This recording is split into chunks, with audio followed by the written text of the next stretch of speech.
movimento circular uniforme possui velocidade e aceleração escalares constantes. O movimento circular uniforme pode descrever a órbita da Lua. Eu não sei quem inventou a roda, mas a circunferência foi inventada por povos primitivos de todo o mundo. Geralmente ela possuía algum significado místico.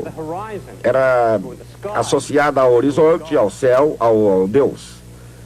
Depois de certo tempo, os mitos incorporam tradições complicadas em uma linguagem elaborada, passando a ser conhecidos como filosofia. Os gregos, naturalmente, não eram místicos, eram filósofos. Como todo mundo, também eles viam círculos e circunferências no céu. Mas para eles, esses círculos representavam não algum mito da criação, mas geometria. Imaginavam o universo repleto de esferas que giravam sobre seus eixos, de modo que os movimentos que observamos nos parecem movimentos circulares. O filósofo Platão disse um dia: todos os movimentos do céu devem ser movimentos circulares e uniformes. E os astrônomos passaram os 2000 anos seguintes tentando demonstrar que ele estava correto. A astronomia era uma profissão e tinha um trabalho a realizar. Sua função era prever onde cada corpo celeste poderia ser encontrado a qualquer hora, em qualquer noite. Essas previsões eram importantes, pois eram utilizadas na agricultura, na navegação e, acima de tudo, naquela época, em horóscopos. De qualquer maneira, qualquer pessoa podia observar o céu e confirmar se eles estavam certos. Não devemos esquecer que os antigos passavam muito mais tempo contemplando o céu em noites claras do que fazemos hoje. Assim, usando movimentos circulares, eles precisavam prever onde estariam os astros e precisavam acertar. Era uma obrigação. No caso das estrelas, isso dava certo, pois as estrelas pareciam se mover em circunferências em torno de nós. Mas com outros astros, que os gregos chamavam planetas, a técnica parecia não funcionar. Em primeiro lugar, porque os planetas não se movimentavam no céu com velocidade constante. Por outro lado, eles nem ao menos se movimentavam no céu sempre na mesma direção. Às vezes davam uma volta e se movimentavam para trás. Além do mais, dois deles, Mercúrio e Vênus, pareciam estar sempre muito próximos do Sol, o que não acontecia com os outros. Finalmente, eles não pareciam ter sempre o mesmo brilho, o que significava que não estavam sempre à mesma distância da Terra. De qualquer maneira, Platão dissera que todos esses movimentos deviam ser movimentos circulares uniformes, e era isso que os astrônomos tinham que provar. Eles construíram um sistema que funcionava muitíssimo bem. Os planetas girariam em circunferências que giravam em torno da Terra. Elas eram chamadas de epiciclos. Para compreender isso, precisamos fazer também uma pequena volta e retornar ao ponto em que começamos.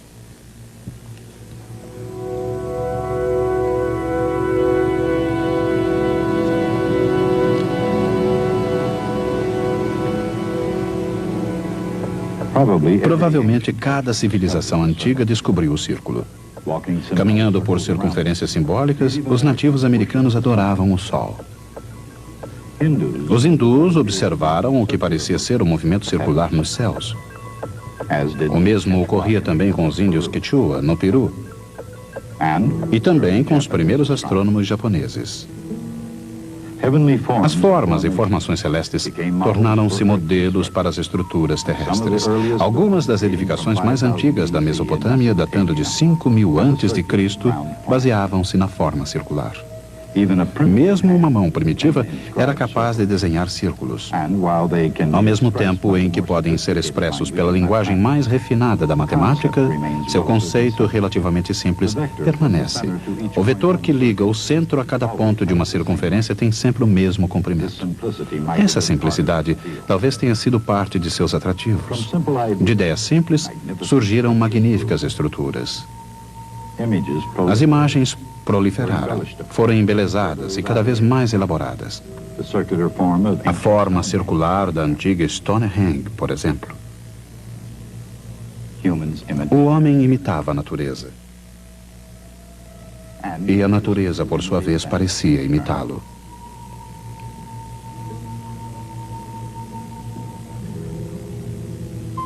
A decoração tornou-se função, e a função seguiu-se à forma.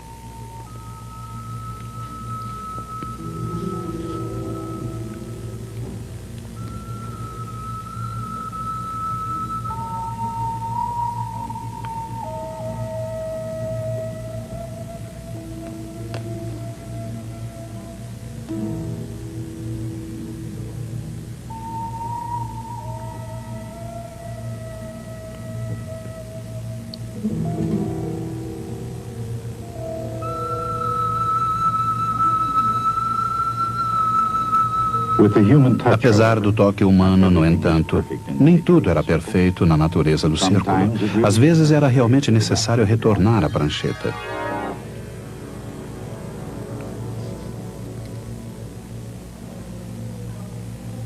A posição de qualquer ponto de um círculo pode ser descrita por suas coordenadas cartesianas, ou pela sua distância desde o centro e o ângulo com o eixo X. Esse posicionamento é feito pela trigonometria.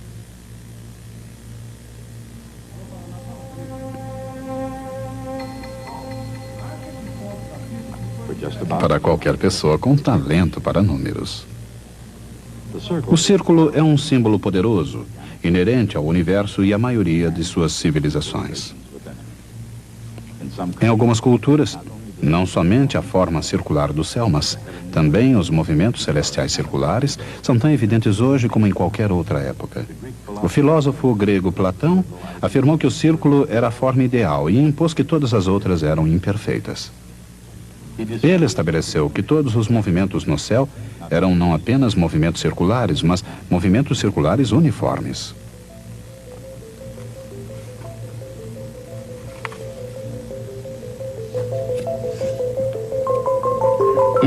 Cada corpo celeste deveria ser um ponto movendo-se em uma circunferência com velocidade constante. Dito de outro jeito, o vetor posição forma um ângulo que aumenta com velocidade constante. Essa velocidade, ômega, é conhecida como a velocidade angular do objeto. Em qualquer instante t, o ângulo θ é igual a ômega t. Em uma revolução, o objeto se move de 2π radianos no tempo t. Assim, a velocidade angular é 2π sobre t.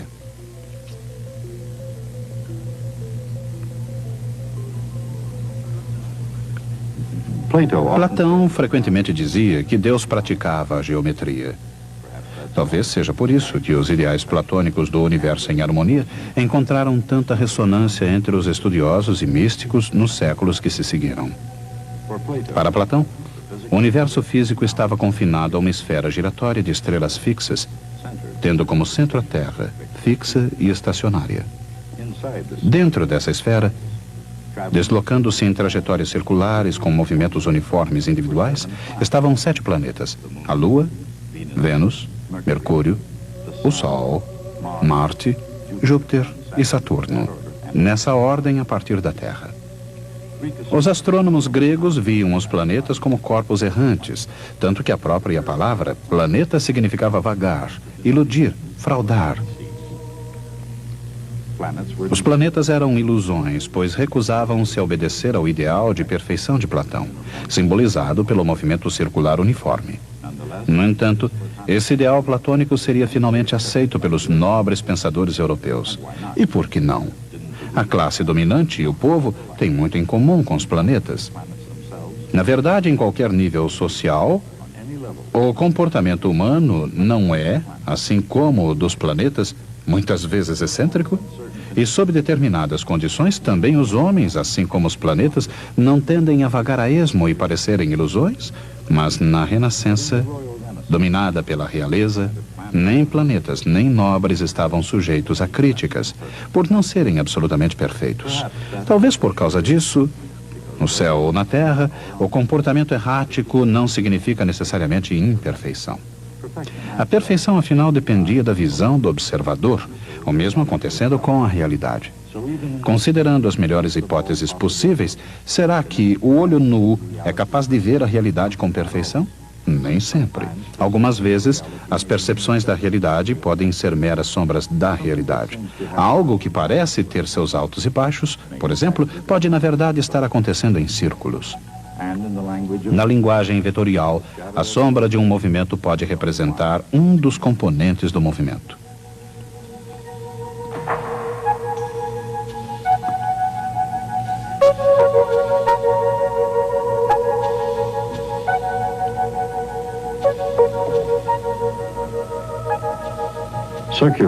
O movimento circular tem realmente dois componentes separados.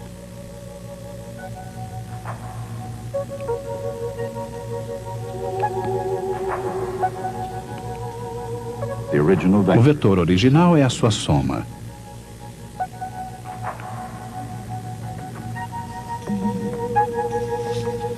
É por isso que o movimento circular pode ser descrito por uma equação vetorial.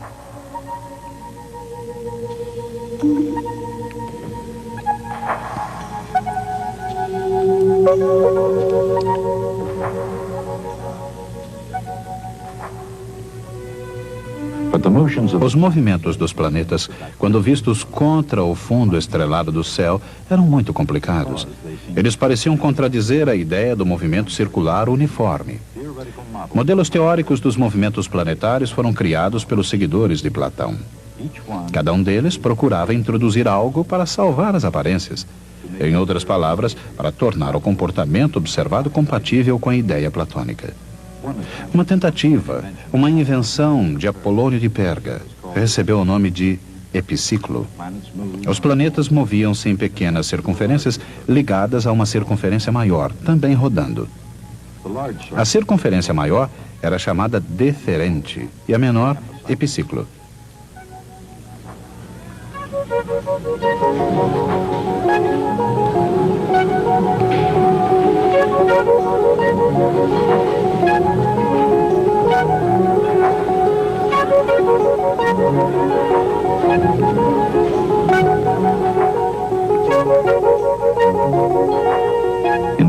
Nas mãos de um hábil matemático, essa combinação de movimentos circulares pode produzir muitas formas diferentes.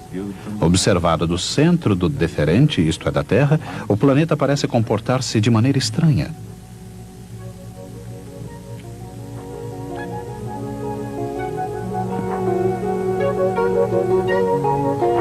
Se o deferente e o epiciclo girassem com a mesma velocidade, a figura seria outra circunferência com o centro fora da Terra.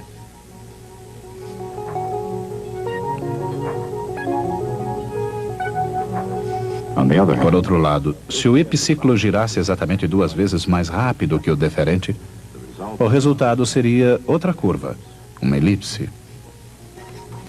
A elipse seria mais tarde reconhecida como a real órbita de um planeta em torno do Sol. Apolônio escreveu um célebre tratado sobre curvas, uma das quais era a elipse. A astronomia antiga atingiu seu auge 400 anos mais tarde, em Alexandria, uma colônia romana, a rainha das cidades do Egito. Nessa admirável cidade viveu Cláudio Ptolomeu. Entre muitas realizações, ele compilou o Almagesto, uma enciclopédia que abrangia 5 séculos de ciência grega em 3 extraordinários volumes. Ptolomeu não descartou completamente as teorias platônicas da perfeição. De fato, ele acrescentou algumas contribuições suas.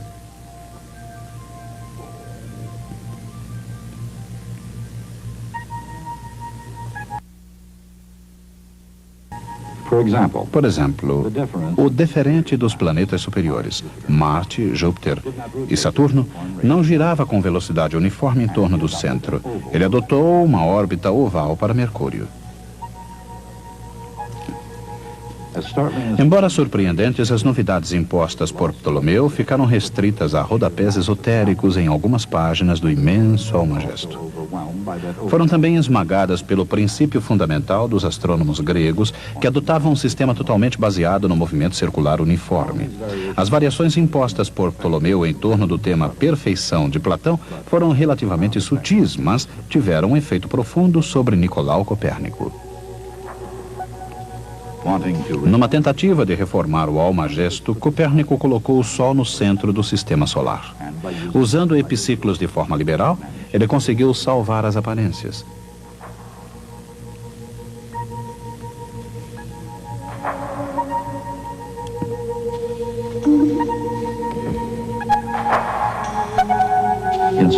Apesar dos epiciclos, o universo de Copérnico tinha planetas girando em torno do Sol e a Lua girando em torno da Terra, em um movimento circular quase uniforme.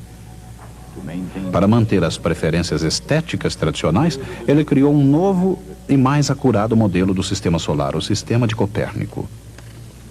Um século e meio depois, Isaac Newton demonstraria por que esse sistema funcionava, começando com sua teoria sobre a Lua. A Lua está sempre caindo, contudo, ela sempre permanece no céu. A força gravitacional da Terra faz a Lua acelerar segundo a equação F igual ma. Embora ela acelere sempre, ela se move com velocidade escalar constante. Isso parece contradizer o próprio conceito de aceleração, mas aceleração é a rapidez na mudança da velocidade, e a velocidade é um vetor.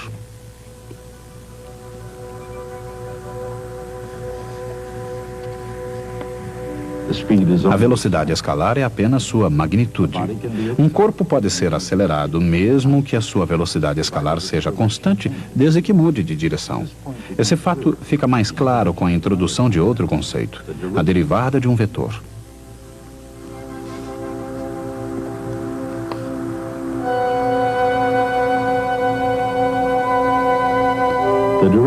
A derivada de uma função explica com que rapidez ela se altera num determinado instante. A derivada de um vetor explica com que rapidez o vetor se altera. Um vetor pode se alterar mudando de tamanho ou de direção, ou ambos.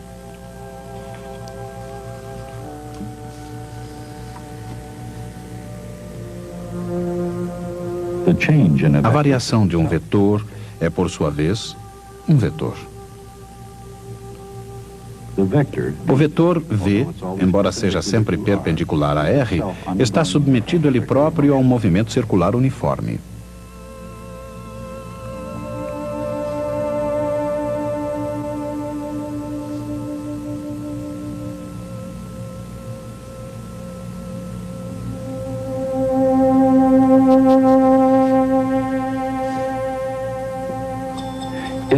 Sua derivada é a aceleração.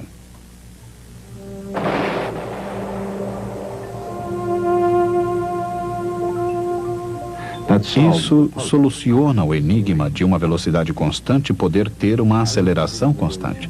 Quando um corpo é submetido a um movimento circular uniforme, a aceleração continuamente muda a direção do vetor velocidade, que por sua vez continuamente muda o raio vetor. Os três se ordenam passo a passo, mantendo magnitudes constantes, mas mudando continuamente de direção. A ideia da derivada de um vetor não é nova. Lembre-se que F igual ma é, ela própria, uma equação com derivada de vetores. A única diferença é que até agora derivamos apenas funções com vetores com só um componente. Só funções simples foram derivadas. No movimento circular uniforme, a velocidade é perpendicular ao raio vetor e a aceleração é perpendicular ao vetor velocidade. Assim, ele se localiza ao longo do raio vetor, mas no sentido oposto deste.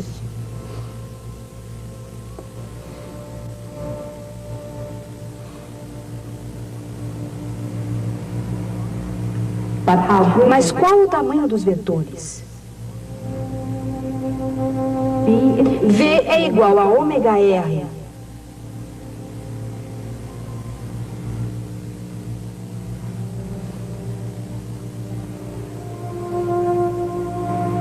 E A é igual a ômega V.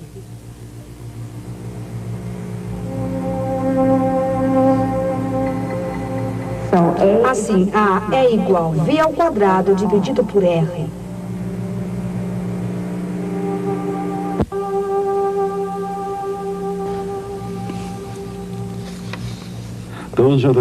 Essas são as relações entre raio, velocidade e aceleração, unidos em eterna dança no movimento circular uniforme. Isaac Newton compreendeu que qualquer corpo que se encontre num movimento circular uniforme está sempre sendo acelerado. Ele chamou de aceleração de centrípeta. De acordo com a segunda lei de Newton, é necessária uma força para produzir essa aceleração contínua. Para um corpo em órbita, essa força é a gravidade.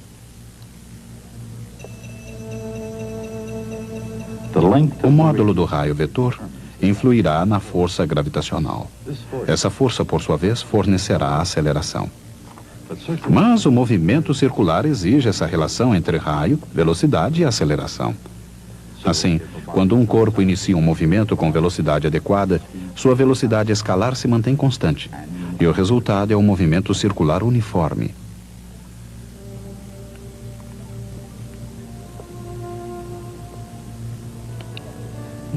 As teorias de Newton são essencialmente de natureza matemática, e nelas aparecem caracteres matemáticos. O que se pode dizer do temperamento e do caráter de Newton? Os biógrafos de Newton costumam caracterizá-lo com frequência como excessivamente desconfiado e ciumento, muitas vezes sem motivo aparente. E também extremamente solitário, mal-humorado e vingativo. Com esses traços, só mesmo a mais criativa ficção poderia apresentar Sir Isaac Newton como um sujeito alegre e brincalhão. Seu temperamento instável não lhe garantia uma personalidade agradável. Não tinha amigos entre os seus contemporâneos. Era frio, se não antissocial. E a história não parece registrar qualquer momento de humor de Sir Isaac Newton.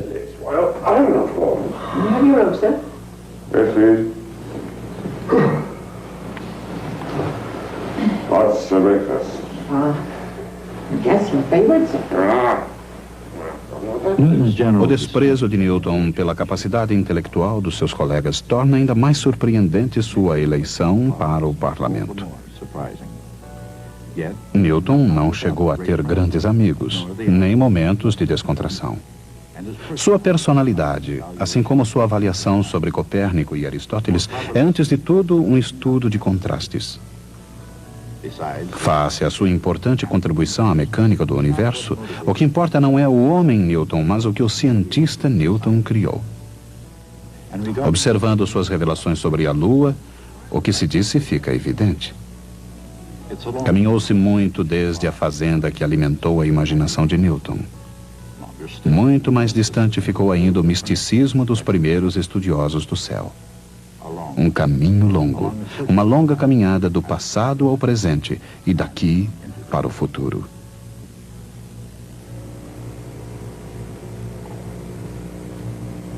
Agora, no interesse da justiça, gostaria de mudar completamente de assunto. Uma das mais infames atividades de alguns governos é a tortura de prisioneiros. Hoje, suponho, nenhum governo de qualquer lugar no mundo admite abertamente a tortura de prisioneiros. Mas é claro, sabemos que fazem isso de forma secreta e legal. Em épocas mais remotas, no entanto, da Idade Média até o Renascimento, tortura era uma prática aberta e legal.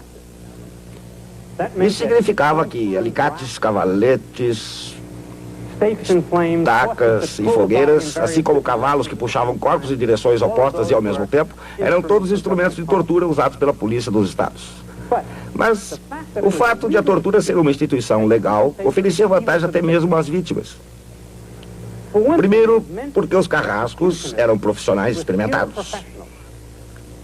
Por outro lado, por um bom suborno, eram capazes de encenar uma boa tortura sem causar dor. Geralmente era isso feito, antes que se chegasse à parte excitante. O mais importante no fato de a tortura ser uma instituição legal era que ela estava sujeita a certas leis. Não começava a espancar alguém de repente. Antes que ocorresse qualquer tortura física, os juízes discutiam o caso e decidiam até que ponto o processo devia chegar. Na verdade, era preciso passar por 2 estágios antes da tortura física propriamente dita. O primeiro consistia na ameaça verbal de tortura. Se você se lembrar, no caso de Galileu, isso foi tudo que foi autorizado. No caso de Galileu, foi o suficiente. O próximo estágio era a apresentação dos instrumentos. Eram mostrados ao prisioneiro os instrumentos a serem utilizados na tortura.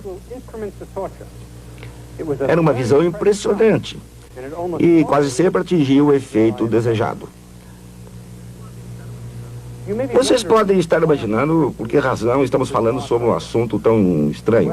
A finalidade é introduzir o nosso próximo tópico, de que trata o uso da força. Até lá.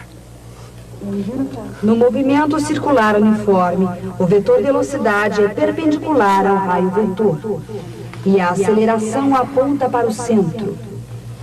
De acordo com a segunda lei de Newton, qualquer corpo que execute um movimento circular uniforme é acelerado por alguma força externa. No caso de um corpo em órbita, essa força é a gravidade. Is gravity.